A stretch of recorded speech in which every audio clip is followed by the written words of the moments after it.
প্রিয় সংগ্রামী সাথীগণ, প্রিয় সংগ্রামী সাথী ও বন্ধুগণ, আসসালামু আলাইকুম। দেহর কথা বলি, কথাটা শুনবেন। আওয়ামী লীগের ব্যাপার নিয়ে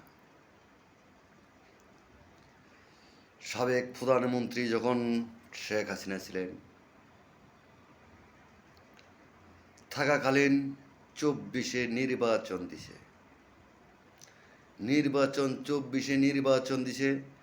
নির্বাচনে এমপি প্রধানমন্ত্রী হয়েছে। তারপরে দেয়া সিঙ্গারে একটা ভিডিও করছিলাম আগে, মমতাদের দূর সম্পর্ক বইন করছিলাম, সেটা নিয়ে একটু রাগ করছে, চিন্তাধারা করছে, একটু রাগ করছে। পরে দিয়া দূর সম্পর্ক বোন কাকে বলে সেটার প্রমাণটা আমি দিয়ে দিলাম। যাক, যে 24-এ প্রধানমন্ত্রী গঠন করলো, মন্ত্রী গঠন করলো, 24-এ আওয়ামী লীগ, সাবেক আওয়ামী লীগের প্রধানমন্ত্রী মন্ত্রী গঠনের করার পরে সিঙ্গারে মমতা এমপি হইতে পারেনি। সেই বোধহয় আমার দুটা মেয়ের নিয়ে নির্মমভাবে সিঙ্গারে, সাভারে, তারপরে গাবতলী, মমতপুর, ঢাকা উদ্যান বাগানবাড়িতে নির্মমভাবে আমার দুটা মেয়েরে পিটিয়েছে আওয়ামী লীগ সরকারের সাবেক প্রধানমন্ত্রী শেখ হাসিনা খাড়াই থেকে।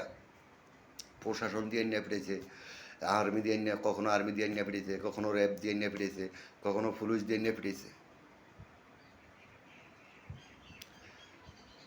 সে ছোটকালের থেকে চোর ছিল, চোর।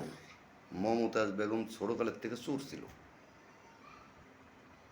চোর অভ্যাস তার আজও যায়নি, সে রয়ে গেছে। এই কথাটা বলাতে নির্মমভাবে আমার দুইটা মেয়েরে ফিরেছে। আজ আওয়ামী লীগের ছাত্র আন্দোলনে আওয়ামী লীগ নয়, বাংলাদেশের সাবেক প্রধানমন্ত্রী শেখ হাসিনা বাংলাদেশে নাই, তার ক্ষমতা নাই, সে ক্ষমতা হস্তান্তর করে চলে গেছেন ভারতে। তার এমপি মন্ত্রী আজ বাংলাদেশে নাই। সাবেক মমতাজ আজ গ্যাস নাই, কি নাই? গ্যাস নাই। সাবেক মমতাজ এমপির আজ গ্যাস নাই। আওয়ামী লীগের বিগত দিনে সাবেক যারা এমপি মন্ত্রী ছিলেন তাদের আজ গ্যাস নাই। গ্যাস নাই, চুলায় আগুন জ্বলে না, যত খোঁচা মারে চুলায় আগুন জ্বলে না। সাবেক প্রধানমন্ত্রী শেখ হাসিনা আজ আগুন জ্বলে না চুলায়। ওলে ওলে ওলে ওলে ওলে, সুন্দরী দেখলে বলে ওলে ওলে, অনেরম কয়। তাই ছাত্র আন্দোলনের পরে আওয়ামী লীগ সরকার ক্ষমতা হস্তান্তর করার পরে ডক্টর ইউনূস বাংলাদেশে তত্ত্বাবধায়ক সরকার নিচে এখনো সে রানিং আছেন। দেশ আগের থেকে ভালোভাবে চলে, হাসিনার থেকে বা আওয়ামী লীগ বিএনপির থেকে ভালোভাবে চলে।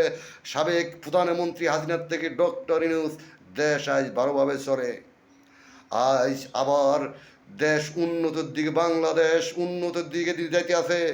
ডক্টর ইউনূসের অবদানে বাংলাদেশ উন্নত হইতে আছে আবার। তা আমি লিটন চৌধুরী মনে করি বাংলাদেশে আর কখনো নির্বাচন না হয়, ডক্টর ইউনূস যেন থাকে বাংলাদেশে প্রধানমন্ত্রী, বাংলাদেশের সরকার থেকে ডক্টর ইউনূস থাকে। আর কেউ যেহেতু না আসে, না কোনো আওয়ামী লীগ বিএনপিতে না আসে। সাবেক প্রধানমন্ত্রীরা আর শেখ হাসিনার দরকার নাই বাংলাদেশে। এটি চোর, মানুষ ফিডায়, খুন করে, খুন খারাপি করে, মানুষ ফিডায়। না মহিলা করে স্বামীর দাঁতে ধরিয়ে আইনা মহিলা করে বউরে ফিডায়, বাবার দাঁতে ধরিয়ে আইনা মেয়ে করে ফিডায়, প্রশাসন দিয়া। অনকা গ্যাস নাই। তো যাই হোক, 5 মিনিট হয়ে গেছে, এই পর্যন্ত রাখলাম। লিটন চৌধুরী, আওয়ামী লীগের গ্যাস নাই।